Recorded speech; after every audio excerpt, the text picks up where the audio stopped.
Hello, everyone. Welcome to another continuing education session with the Canadian Golf Teachers Federation. We've got a really special treat tonight with Sportsbox.AI presented by Edwin Fuh, and it should be fun. I'm going to highlight you so everybody can see you, put you on spotlight. And Edwin, you feel free to start whenever you're ready. Awesome. Well, I appreciate everybody. I'll just do a quick introduction for myself. My name is Edwin Fuh. I'm the director of sales for Sportsbox. My background has been a PGA professional since 2008. The majority of my career has been coaching, teaching, club fitting, running sales teams. So I've been in and around golf for quite some time now. I've been with Sportsbox for a little over 2 years now. And Sportsbox just was established about a little over 4 years ago. And really to the market, our 3-year anniversary to the market was in October of last year.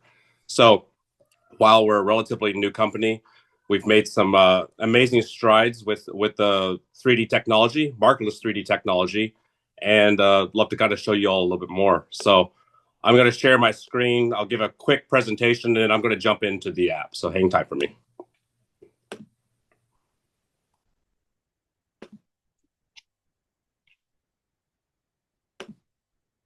So with Sportsbox, we have the capability. We have two platforms. We have the ability to capture with a mobile device, such as iPhones, iPads, and then we also have another platform, which is our studio software that works with a PC desktop that has cameras that are connected to the computer.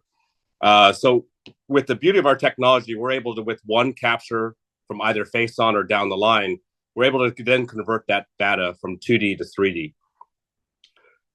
So with our technology, essentially we're using what I'm showing you here is an iPhone, which essentially allows you to capture from face on, and then within 5 to 6 seconds, it's going to use our AI technology to convert to data. You can see some handful of data here. I'll give you all a little bit more in-depth view of how it all works. So again, record just one video of your swing from face on or down the line, and then it'll generate the data, and it'll give you ability to see it from all different viewing angles, from face on, above, behind, from the target, down the line, and below. We're providing accurate biomechanic measurements. Our Chief Science Officer, Dr. Phil Cheatham, he's been in 3D technology for the past 40 years. He's kind of the mind and the science behind all of the technology that we have.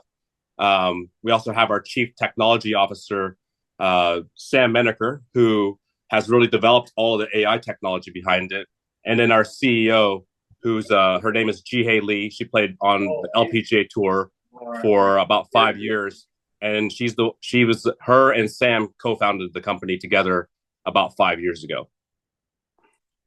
So we believe this is the ultimate coaching and training tool powered by 3D, which gives you the power of both 2D and 3D technology combined together.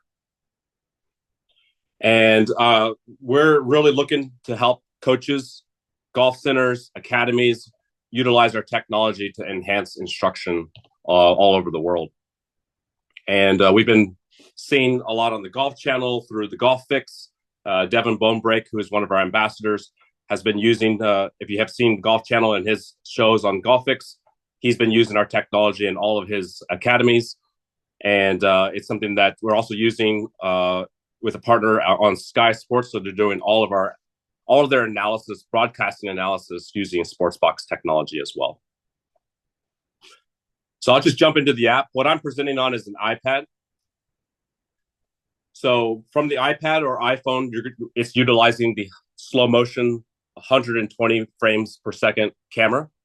And from there, we're able to capture all of it directly from the phone itself. The home activity page is designed for you and your students to interact, to talk. I had one of my students reach out to me this morning. I do a lot of remote coaching, so this is great for in-person. This is great for remote coaching, studios, you name it. So he's actually based in UK, and he sent me 41 swings, and I gave him some goals to work on, and you can kind of see the interaction kind of going back and forth. So I'll dive into that just a little bit more.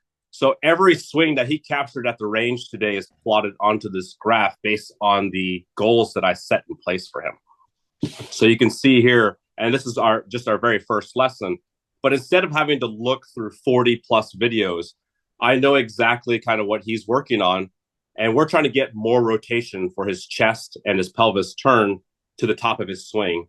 And then also try to maintain his posture by looking at the chest lift. The beauty of this is I don't have to look through every single video to see if he's in or out of range. You can immediately say, okay, well, on this swing here, his chest turn was 82 degrees, and this one here was 89 degrees. Specifically, what we were working on with him is if we can get him to turn his pelvis a little bit more, then his chest rotation would also increase as well. And we're also able to look at every single one of these swings. So if you want to dive into a little bit more in depth, you can simply click on any of these dots and then immediately see it in 3D. And you'll see that it's going to download the video from the cloud. It's going to generate it from 2D to 3D.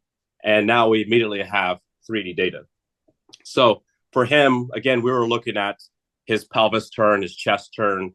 I added in some other numbers here, such as transition order, pelvis sway, chest sway, and sway gap. You can play this swing through, and you'll see each numbers at the bottom are changing frame by frame. Where he lives. And I need to slide so he doesn't turn. So you can play it through just like that, or we have it around the 9 key positions, essentially following P1 through 10. So I'll quickly go through that. So we have address, we have backswing club horizontal, backswing arm horizontal, the top of the swing, downswing arm horizontal, downswing club horizontal, impact, finish club horizontal, and then finish to the top. You probably saw a bunch of numbers jumping from red to green to yellow. I'll explain that. So if we take him to the top of his swing here, if I click chest turn and want to see why that's showing up in red, it will provide us the ranges around every single key position and also give it comparative to our male and female tour database. If you select your player as a male player, then it will compare it relative to the male tour ranges. If you select female, it'll provide female tour ranges because those are quite different. So here we can see that his chest turn is at negative 85 degrees, the negative number being it's in his backswing. And it is showing up in red because it is less than the tour average range, which you can see is between negative 98 to negative 88. Red doesn't necessarily mean it's a bad thing. It just means relative to the range that we're showing you that it is less than or greater than the tour range. So this is a pretty quick way of seeing how your player is doing and how they're going through their swing progression and the things that they're going to be working on. The beauty of this as well is with that one face-on video, we can now see this swing from all different viewing angles. So I can swivel it all around just like this. We can go from above. We can throw on some really neat visuals for the joint lines, such as shoulders and hips. And we can show what the players look like. Because this player says, I feel like I'm turning my chest a lot. But here we can show him that, you know, he's shy of the 90-degree chest turn. We can see he has a pretty good pelvis turn here, but his chest turn is a little bit short. So you're able to see it from all different viewing angles. So we can go from above, you can go back to face on, down the line, behind the player, from the target, and then we can go from below as well. So we have a lot of different visuals. If you want to use your 2D tools on the 2D side, you can simply do all the same thing. You can draw all your lines and do everything that you'd like to on the 2D side because there's still a lot of power to the 2D side in terms of explaining things. At the end of the day, what we're doing as coaches is we're really trying to help them understand what they're trying to do, but now we're trying to provide it with quantifiable, measurable data. On the 3D side, we have the visuals here in the top right corner, the 2 square icons together. This allows us to put on any of the other visuals that you'd like to put in, and I'll just add a couple more in so that you can see them here. So we're able to see all the different movements, the visuals on the 3D side, and from all 6 different viewing angles. I'm going to jump over to one of my other players here. So this is one of my players that's very engaged. His name's Ken. And he's somebody that's been working with me for about the past, 5 or 6 months now. And you can see this player has logged 266 swings in his app, and we've done a lot of communication. You can see a lot of comments here.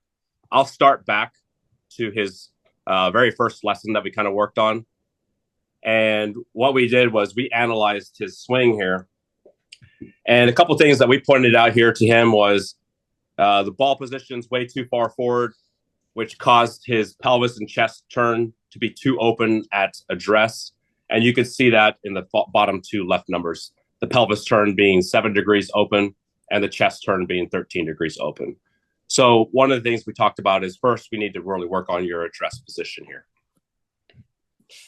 The second thing is when we kind of move him back through his swing, generally speaking, he makes a pretty decent move to the top. He has a little bit of excess sway movement going into his trail side, and he makes a really big turn. So you can see here his chest turn is also showing up in red, but it's because he's rotating more than the tour average. So again, red doesn't necessarily mean bad, but it may give you, as a coach, an indication if they're either overswinging or over-rotating, and some of these numbers could potentially show up here.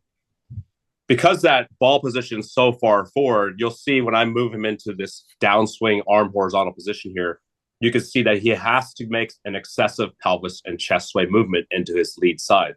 So pelvis sway is +5, chest sway is +4.2. So instead of telling the student that he needs to sway a little bit less into impact or set up a little bit less open at address, you can give exact numbers now and give them an exact number so that they can quantify that feel to an accurate number. And here, the things that we worked on was once we believe that we can improve his his address position and moving his ball position back a bit, he would not have to make that excessive chest sway or that lunging towards that back to his lead side. So we set a goal for him. So in the upper right corner, we have this bullseye icon that allows us to then set a very specific goal. And I want his transition checkpoint to be aware of where his chest sway needs to be and where his chest side bend needs to be. So every swing that he takes moving forward will now capture according to the goals that we have set in place for the player. So after this first lesson, we did a screen recording. So screen recording will look like this. And you'll see here in the screen recording, if the player clicks it or I click it, it will play the screen recording, essentially talking about the lesson that we just had together and what he needs to work on. I had some saved drills on my phone, so I also posted a drill to have him kind of feel how his pelvis would move forward, but his chest would kind of stay back to allow him to shallow that club out.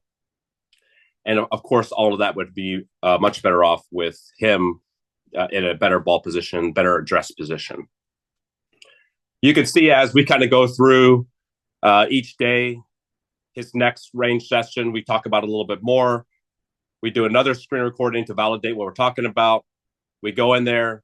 You can see him saying, "Thank you for the advice. I'm going to go to the range now and try it."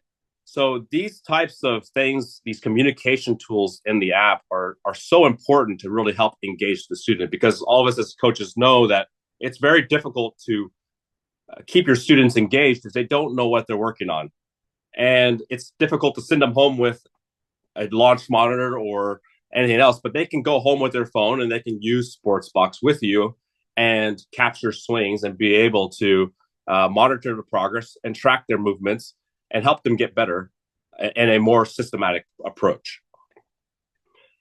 So the beauty of this is we go through that a few more times, and then his range session about 2 to 3 weeks later on October 13th, you can see that he was only able to get 28% of this in range, specifically for his chest side bend, and then you can see 57% in range for his chest sway movement.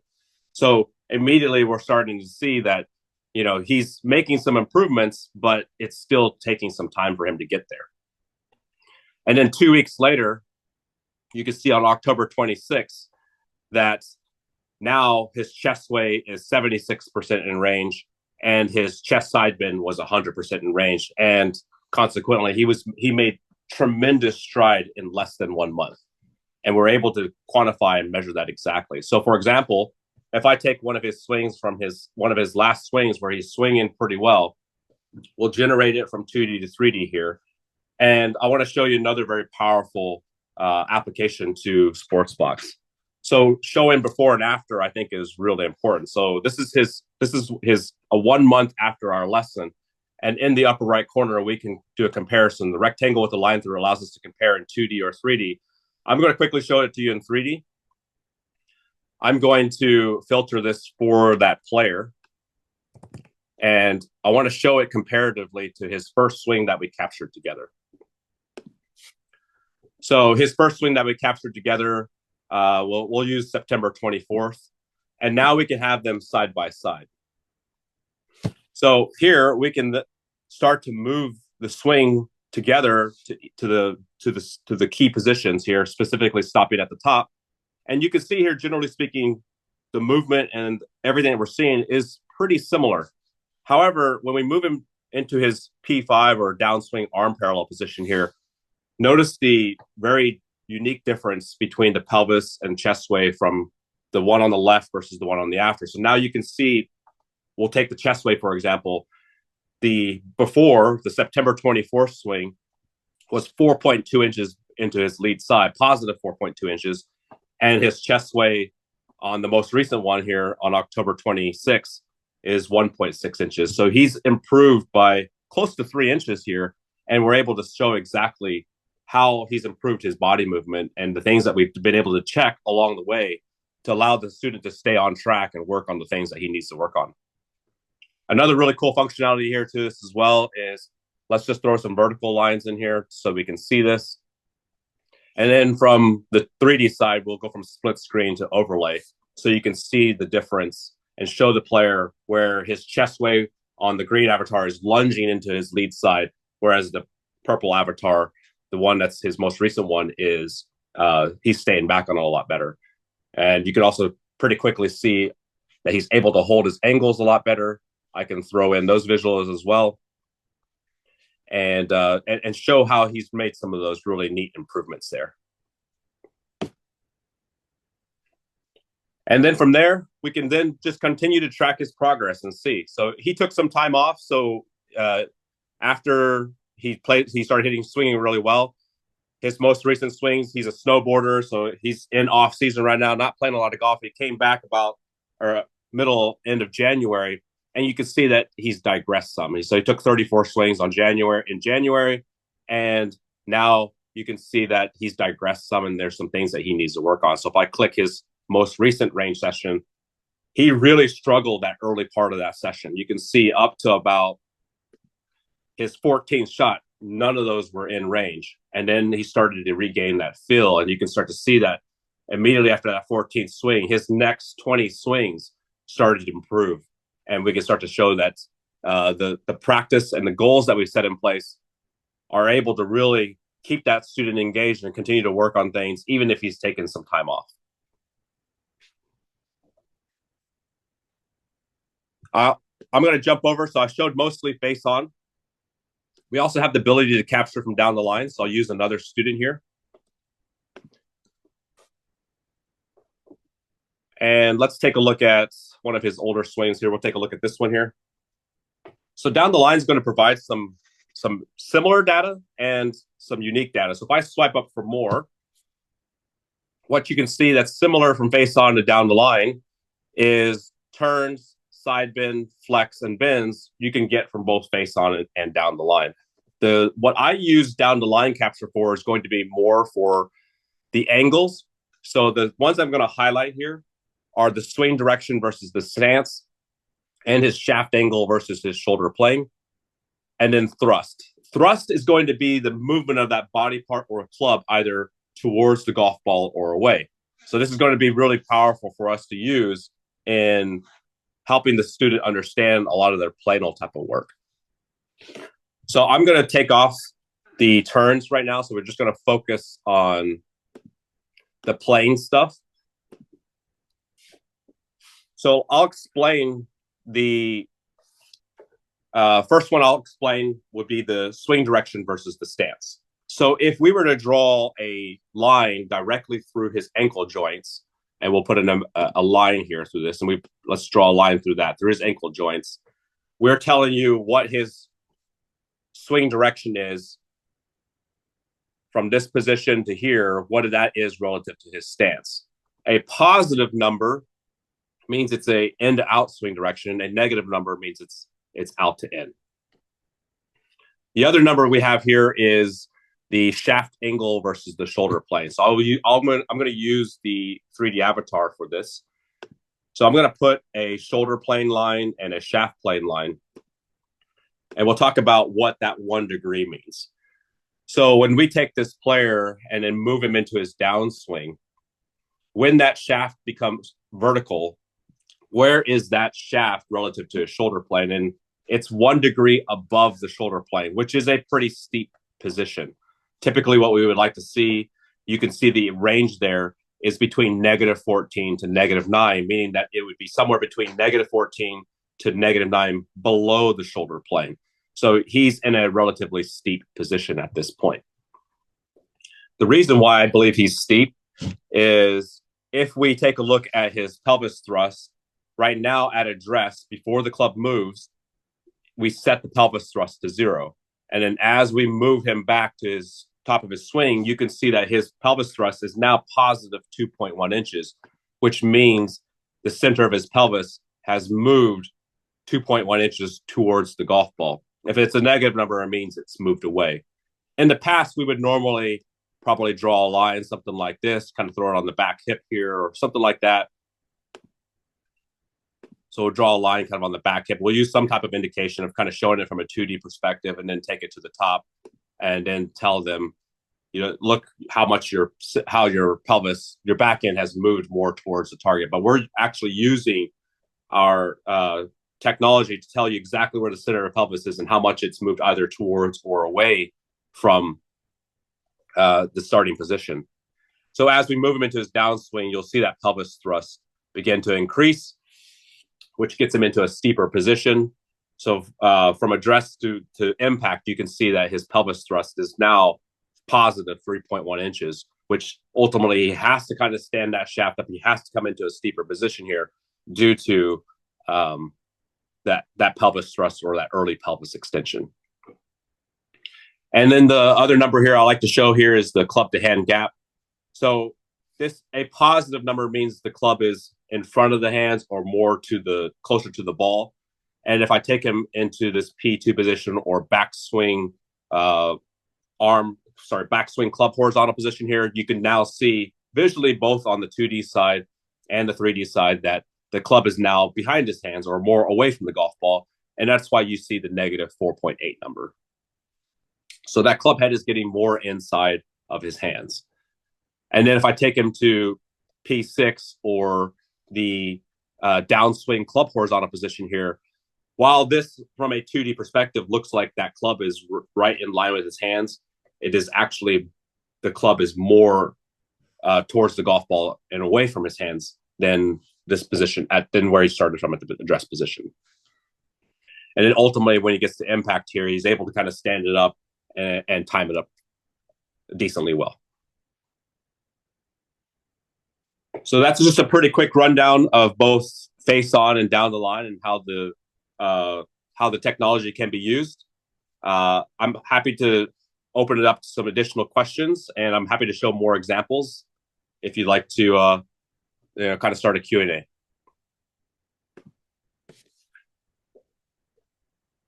Well, that was fantastic, guys. Any questions? Let's get it.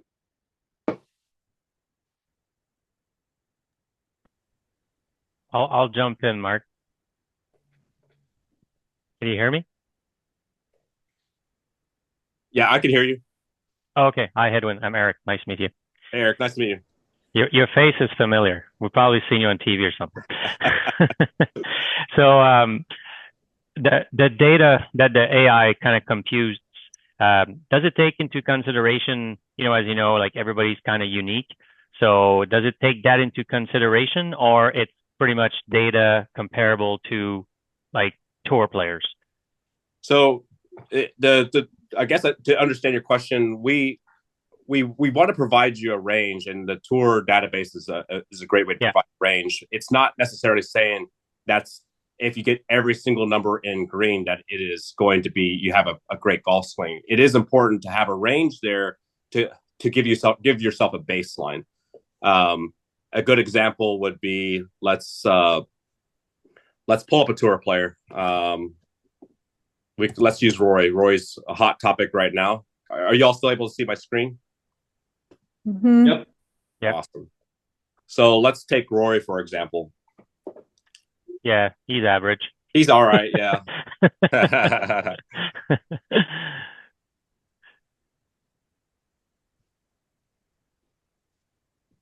Awesome. So let's add in some numbers. I like to kind of stick to turns, sways, and lifts just as a kind of a good starting point. I think those are most of the numbers that are pretty easy to follow. We obviously have a lot more, but we can dive into more detail as well. So I'll add in pelvis and chest turn, pelvis, chest sway, sway gap, and then pelvis and chest lift. We'll start with those 7 numbers. So as we kind of look through, and let's just go to the top position here, we can see that one of the things Rory does really well is that he has a lot of turn, a massive chest turn over a relatively small pelvis turn, which we would normally call X factor. So even though it's showing up in red, it doesn't necessarily mean this is a bad thing, because if I told Rory to turn less, he would just hit it shorter. So it's important to have good matchups and to understand those matchups. So while he's showing up in red here, I would not necessarily say that is a bad thing. His pelvis sway, he's one of the things that he does very much a Rory type of move is that let's focus on that pelvis sway. So if I start here and I go frame by frame, you will see that it goes negative very early. So you can see that it's negative, kind of peaks out about negative 0.8, negative 0.7. And then before he even gets to the top of his swing, before that starts to transition, you can see he's already transitioning back to his lead side. And that's a very Rory-esque move.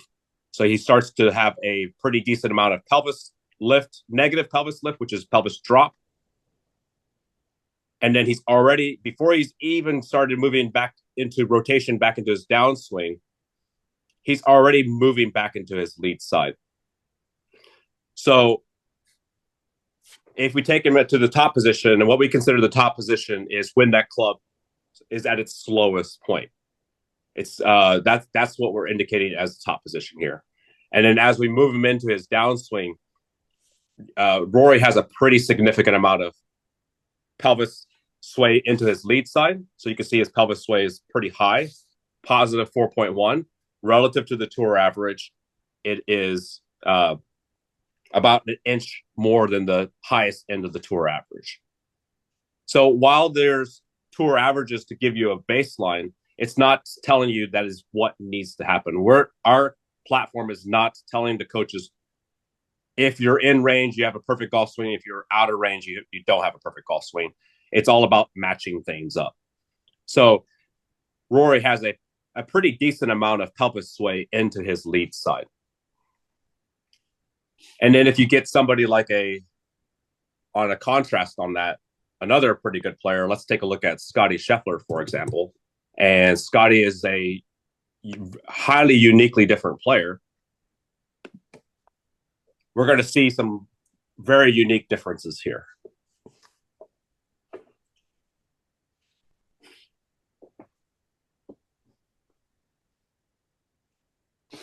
All right, so if we take Scotty's swing and let's take him to we'll kind of run him through to the top of his swing. Scotty has even larger chest turn. And instead of his pelvis moving more towards the lead side, you can see his chest is now more towards the lead side. So he's very much more on his lead side with his chest. You can see that in both in the numbers, and if I throw in the vertical lines here on the 3D side, you'll see that his chest, center of his chest, the blue line, is actually in front or right on line with the center of his pelvis. And then as we move him into his downswing, you're going to start to look at his pelvis sway now drive excessively into his lead side. And by the time he gets to impact, he's got 8 inches of pelvis sway into his lead side. And part of the reason why his back foot kind of slips out and is to, because he has so much pelvis sway into his lead side. This is something that, he's the #1 player in the world, but he does something, extremely unique to a lot of different players.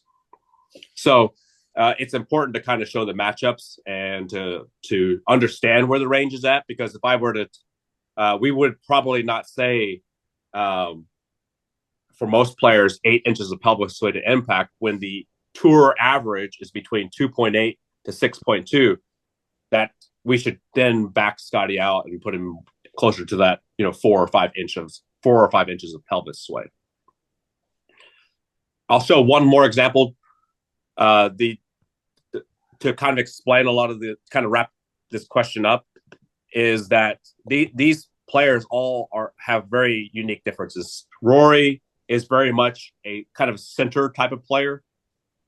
Scotty Scheffler is definitely more kind of on his lead side type of player.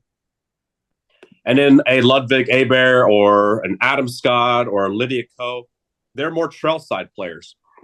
And we can see a lot of that based on the sway gap number here at the bottom, is that you'll see a player like Ludwig where the center of his chest is going to be set up a little bit more behind than the center of his pelvis.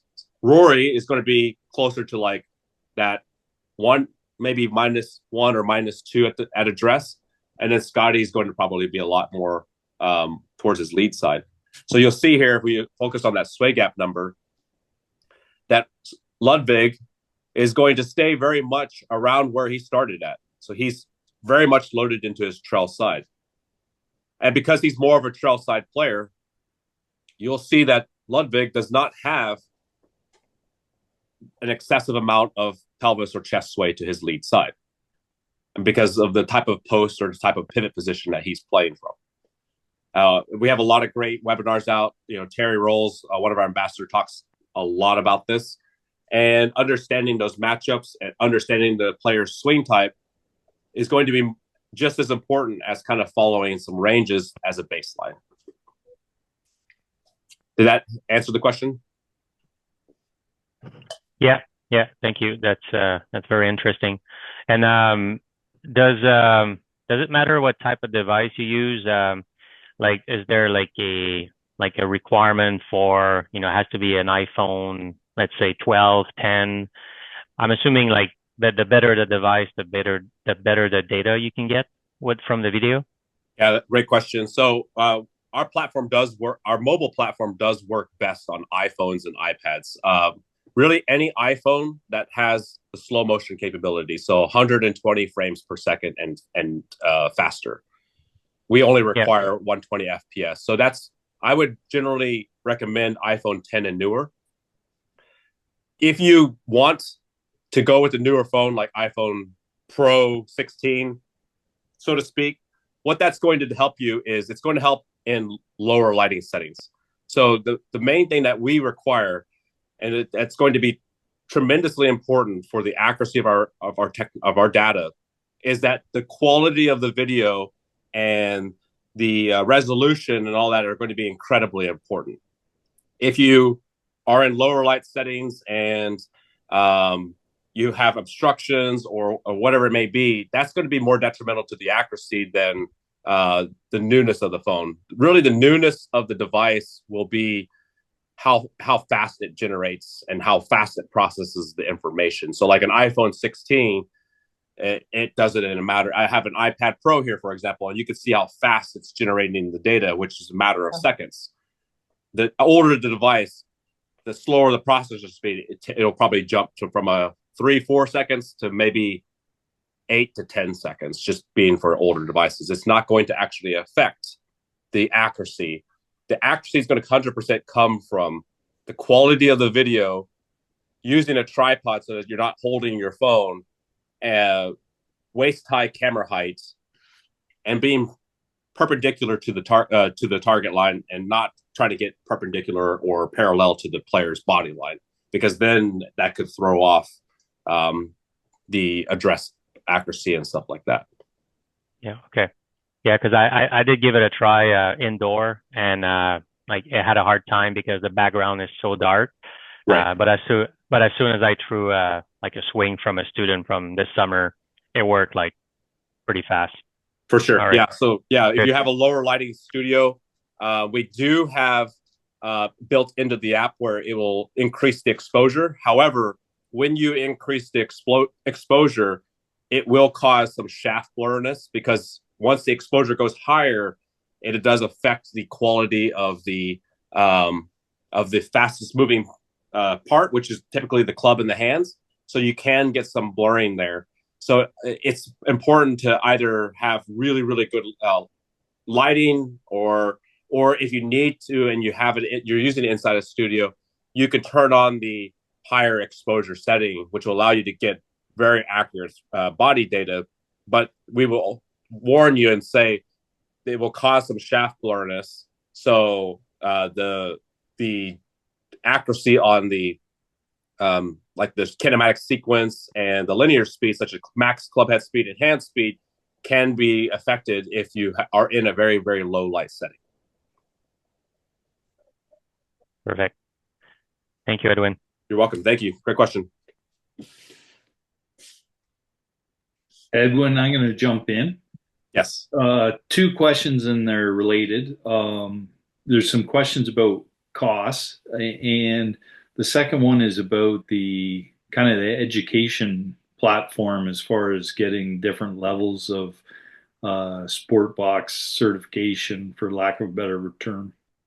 Yeah, great questions. So pricing for the 3D Pro mobile version, which the mobile version, the Pro mobile version, we have it at $80 a month, $80 US a month, or $800 US. However, Mark will work together to provide a special price for your federation, and we can post pricing for that after this call for specifically for your federation and a more preferred price. Awesome.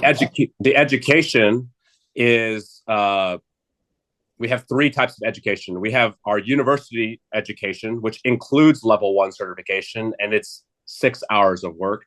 The cost on that is $400 US. Again, we'll provide special pricing for that as well. We also have level 1 certification by itself, which is about 3 hours of education. The certification programs for level 1 and Sportsbox University are going to go over a lot of the biomechanics, the 3D information, explain chest bend and kinematic sequence and all that great stuff. The university side, the additional 3 hours on the university side, is really going to help you understand the more practical application. How do I actually apply this into a lesson so that I can help a student understand how to improve by the practical application side of things? So university is really going to go over a practical side, and level 1 certification is going to go more over the technical side of things, understanding what X factor is and X factor stretch and kinematic sequence and all those great numbers that we have some familiarity with, but goes into it in a very in-depth manner. And then finally, we have a level 2 certification, which is $750 US, and that's about 12 hours of education. I'd encourage everybody to go through education. We have a lot of free education that's posted to our YouTube page as well. I've done several webinars talking about how to use Sportsbox and how it can be a very powerful tool for you to help with your students and how to use trackable, measurable information. And but I would also obviously also highly encourage the education that's going to go more in depth, especially if you haven't used 3D much. The education is in combination with the use of the app itself will help accelerate the learning curve dramatically. Sounds awesome. Very cool. Yeah, I'll get together with you, Mark, about the special pricing that we'll put together exclusively for your federation, and we'll talk about that and post something for your group. Fantastic.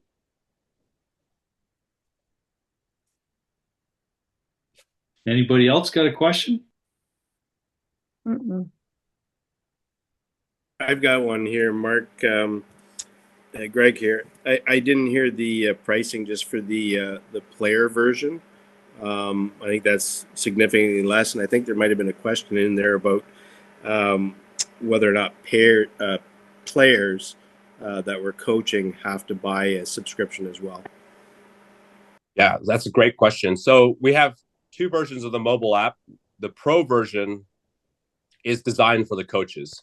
That's where a coach can create student profiles, and you can see it here in mine. I have created tons of student profiles, and I don't teach full time. I only teach to keep my skill set sharp. But you can see a majority of these players will say free under them, and a handful of them will have it kind of highlighted in 3D player in purple. So the student side, to receive all the information from the coach, to get the screen recordings, to get the goals to set in place, to get any information from the coach, they can simply use the free version. If the player wants to practice in the app, they can subscribe to the 3D player version. The main difference between the free and the player is it allows the player to now record unlimited number of their own swings. So if they're working with you, if they want to, you want to get them onto a program and work with you consistently and track their progress, then they'll want to subscribe to the 3D player version. We have a method inside our platform that allows you to essentially purchase their 3D player version for them at a wholesale rate from Sportsbox and build it into your lesson rate or instruction rate. So for example, the 3D player version would normally, if they just subscribe directly, if a player subscribes directly to Sportsbox, would be $16 a month or $110 a year. We have a way for the coaches to be able to monetize that by essentially purchasing that for them at a wholesale cost from Sportsbox, and then build it into your program to cover the cost of them using Sportsbox with you. I believe we're one of the, if not the only platform that is helping coaches monetize this. And I've done a webinar on this, which is about a 30 to 40-minute webinar discussing exactly this and how you can use Sportsbox to increase your revenue by implementing the 3D player into your program. The 3D player is not designed for the coaches. So a 3D player, and I'll just quickly show this because I think that's a fantastic question. I'll expand on it a little bit. I'm going to log into my player account because I also like to work on it. And I have a coach myself that I like to work with. And he's using Sportsbox as well. And we work together directly into Sportsbox, and we post all of my swings in here. So my coach is Alan Hody, based here in Houston, Texas, and we work together. So the player version of the app is significantly limited. We do not want the player to get overwhelmed with a ton of data. So you saw on the 3D Pro side, we have tons and tons of numbers. Here, we're only going to show the player pelvis, chest turn, X factor, pelvis and chest sway, pelvis and chest lift, linear speeds, and this transition order for the kinematic sequence. We really tried to not put too much information in here because we want the coaches to assign a goal that they need to work on. So if you look at my assigned goals, and I'm working on a lot of things, my coach will set things in here that the player version does not have, but the coach version does. For example, chest slide in transition or sway gap. These goals that we have set in place are going to be the things that we want the student to focus on, and not 100 different numbers. We want them focusing on the things that are specifically requested by the coach to work on, and why we highly encourage the coaches, if you're using it with your students, to get into a good routine of setting those goals so that the player knows when they go out and practice that they're not looking at, if you're only wanting to look at pelvis and chest turn, they're not worried about pelvis and chest lift or sway gap or lead arm angle or anything like that. They're looking at exactly what the coach is setting in place for them, and not the other 100 numbers, just one or two specifically.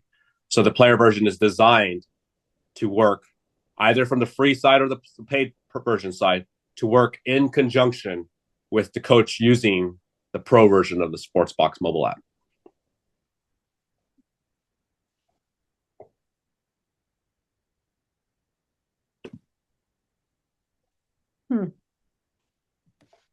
Awesome. Any other questions for me?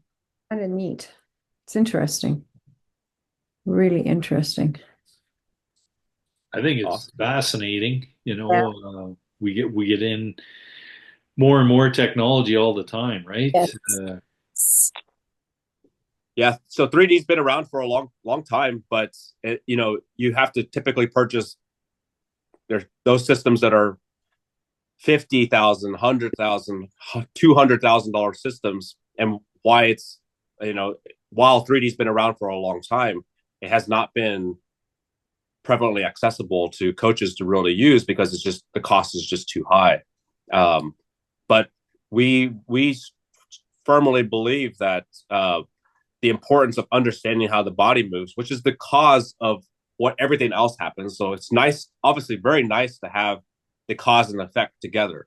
So all of our coaches that are using Sportsbox are also using, some type of launch monitor device in conjunction with this, because it allows you to show the cause and the effect. The cause being, how does the body move?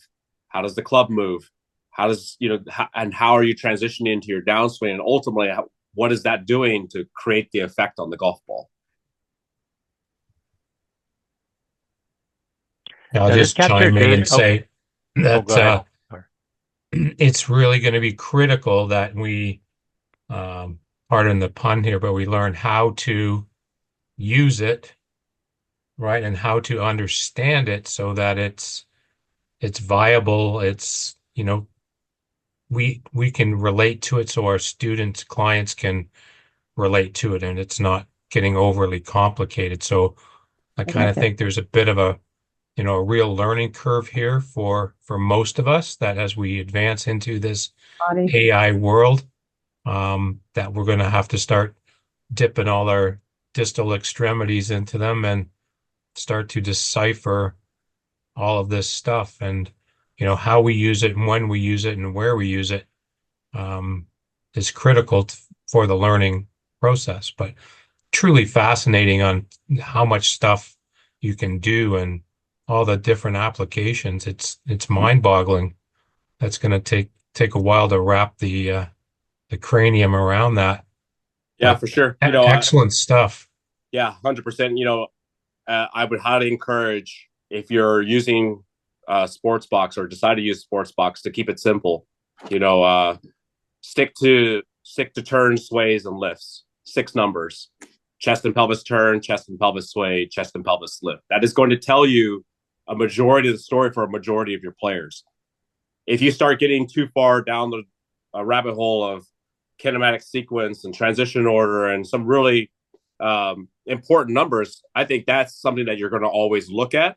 But what you're sharing with your students are going to be the numbers that I believe are going to really help them move better. And that's going to be the turns, sways, and lifts.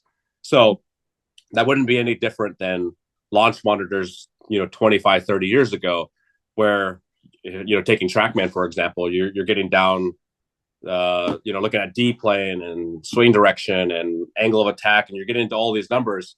And what do we find ourselves looking at a lot now? We're looking at path and face the path. And certainly we're looking at launch and spin, but those become kind of household items that we're always kind of looking at, specifically from a launch monitor side.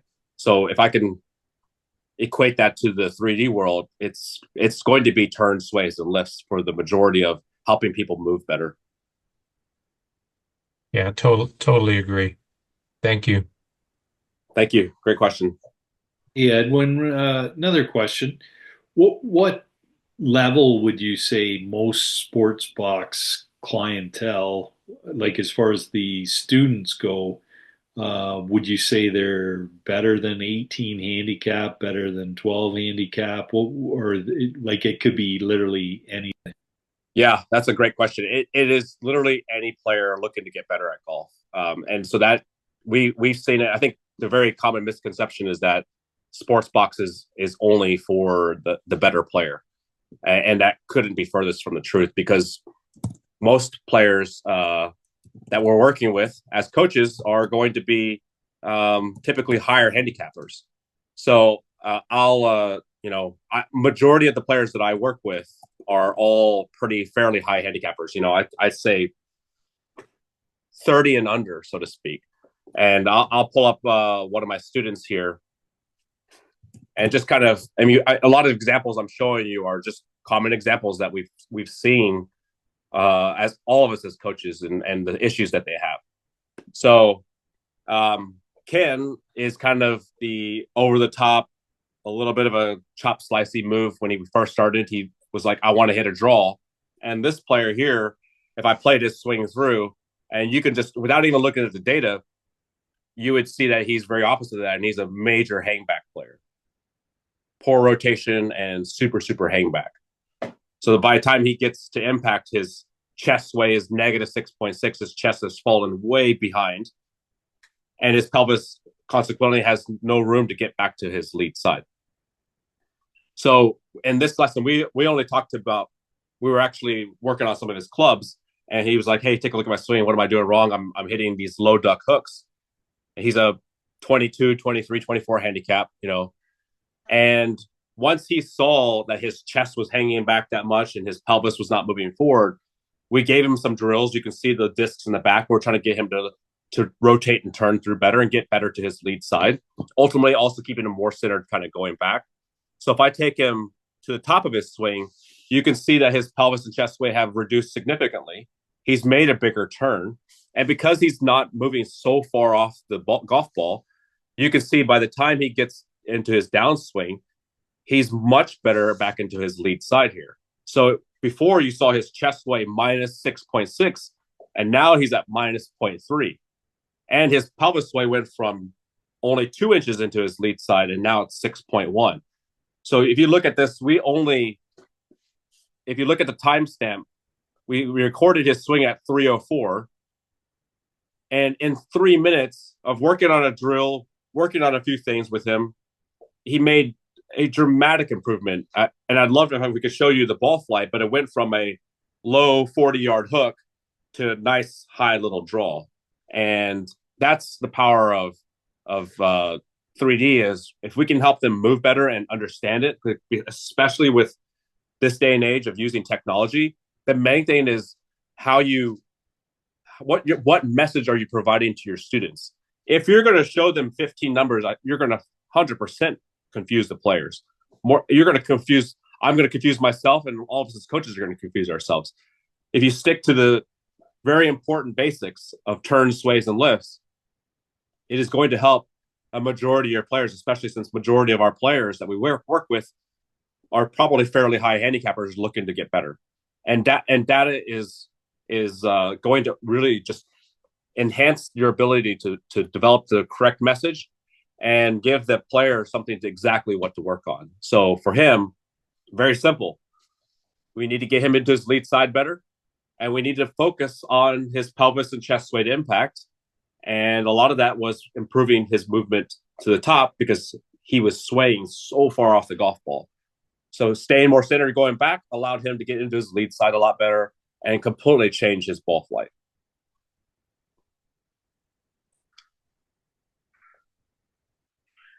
And it's again how you want to use it too, because you can see here, you can just do it from the 2D side and just show really cool visuals. So if you have younger players that just think this is cool, and you're just trying to get them engaged to enjoy and play golf, you don't have to show the numbers. If you have somebody that's very techy and wants to see all the data, pull the data up. If you have players that I can't stand looking at myself on video, which happens, show 3D only. If this is just too much and they're like, I can't understand all that, then simply change it to 2D only. So it's important as us as the coaches. We are the people that have to decide how the player is going to best understand the information, make it as simple as possible, cater the needs to the player, and keep it as simple of a communication that you can with the player, and keep them engaged and making them enjoy golf and have fun with it. And I promise you, players will come back to you going, did I do better on my pelvis sway? and you'll see how quickly players will pick up the definitions going, hey, my pelvis sway was this last time, how is it this time? And it wouldn't be any dissimilar than us using launch monitors, 20, 30 years ago, going, what was my launch angle? What was my spin rate? What was my ball speed? It's the same thing that's going to happen with 3D. Is us as coaches have to implement this because it is the future, and being able to show this is truly important to put together the cause and effect. Go ahead, Eric. Yes. So let's say you want to show a client the 3D. Does the application has some like models, or you have to get your own video like data bank of like the Rorys and the Schefflers and the Tiger Woods, or because I think I've seen because I have the players app, and I think I've seen a few like kind of videos models you can relate to. Yes. Is it built in? We have a handful built in. Okay. So when you add a reference model, Yep. we have a generic female and male tour player. Yeah, that's what I saw. Yeah. And then we also have the Bryson collection. That's when we worked with Bryson at the U.S. Open, we actually put some of his swings in here as well, because there's as unique as Bryson's swing looks, the movement of his body patterns is still very much something that you can learn a lot from in his rotation, his lifts, his sway movements, how centered he stays. There's a lot of really good things that you can use from this. While we're not saying we need to have you swing exactly like Bryson, his body movement is very, very neat to kind of pattern off of, and shows a lot of really good information there. So if I wanted to compare this player's driver swing versus Bryson's, we can now put these kind of side by side and just simply talk about, Bryson, for example, is his superpower is rotation. He's got a massive amount of chest turn over a very, very small pelvis turn, 113 degrees over 45. Whereas this student here has 42 degrees of pelvis turn and only 82 degrees of chest turn. So there's a lot of things that you can see. Bryson here has stayed very centered.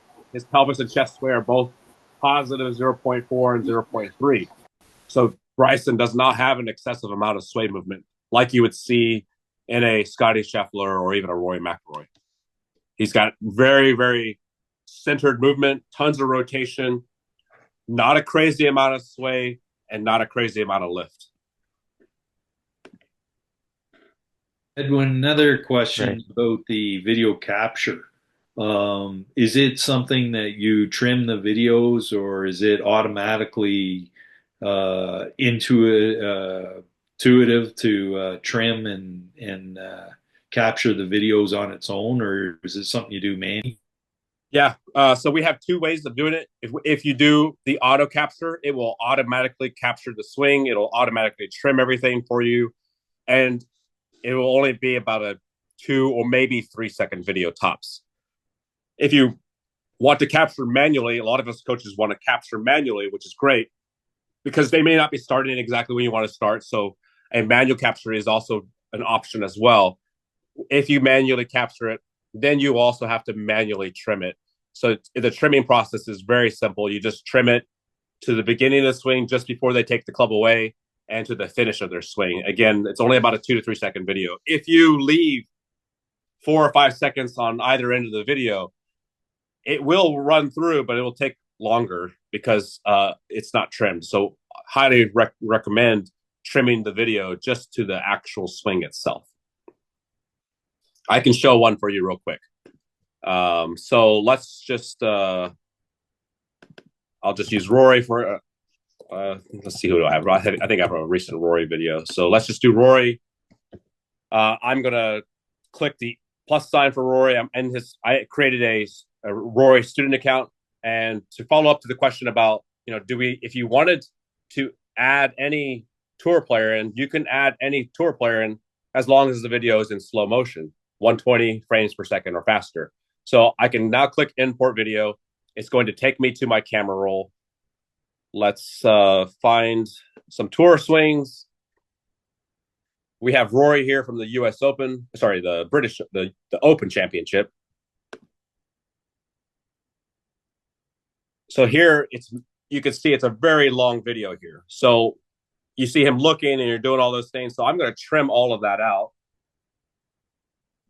So just before he swings, and then I'm going to trim the other end, and then click next.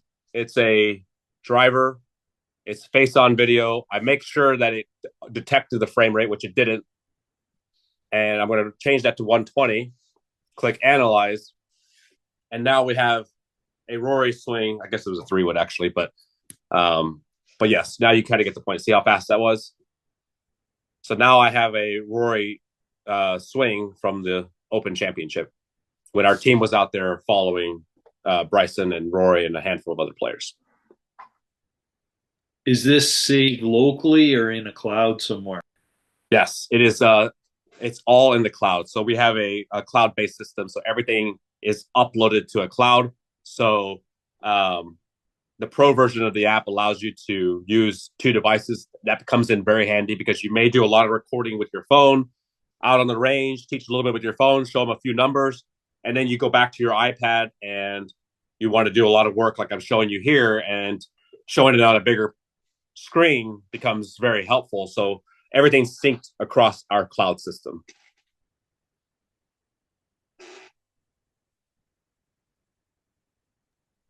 We need to have internet, Wi-Fi if we're out on the range or the golf course. Yes, you do need to have cell service or Wi-Fi to be able to access the student accounts. The actual app itself is doing all of the generating of the 2D to 3D, but you do need some kind of cell or Wi-Fi service in order for it to sync with the cloud. Right. Okay.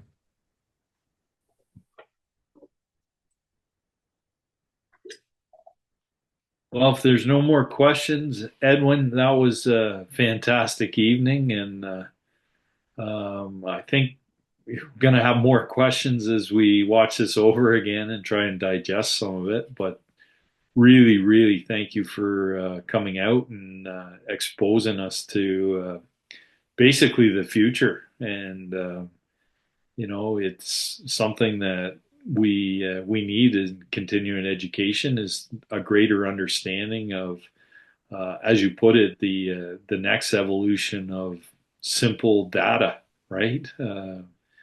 But I'm sure that we will create a relationship, and that we will continue on with this, and look forward to expanding the Sportsbox.AI app with more and more Cgtf members. I know that there's a few of them already that are using it, and I can see how it can be part of our certification. I'm sure Jeff and I do certifications. I'm sure that somewhere down the road it's going to be a major part of the future. I appreciate that. Thanks for having me on.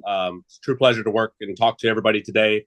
If you have any questions, I'll connect with Mark to provide my contact information, and we'll provide a special pricing for all the coaches that part of your federation. And excited to work with everybody here. Happy to answer any questions. I'll share some of the videos that I did previously that talk about how to use Sportsbox in your coaching, how to increase revenue. We know those are very important aspects of deciding to bring technology on, and we appreciate the opportunity to do that with your group. Thank you so much. Whoops. Thanks so much. It's really awesome. Very good. Thank you all very much. Appreciate the time, and y'all have a great evening. Okay. Thank you. Take care. Thank you. Thank you. Thank you.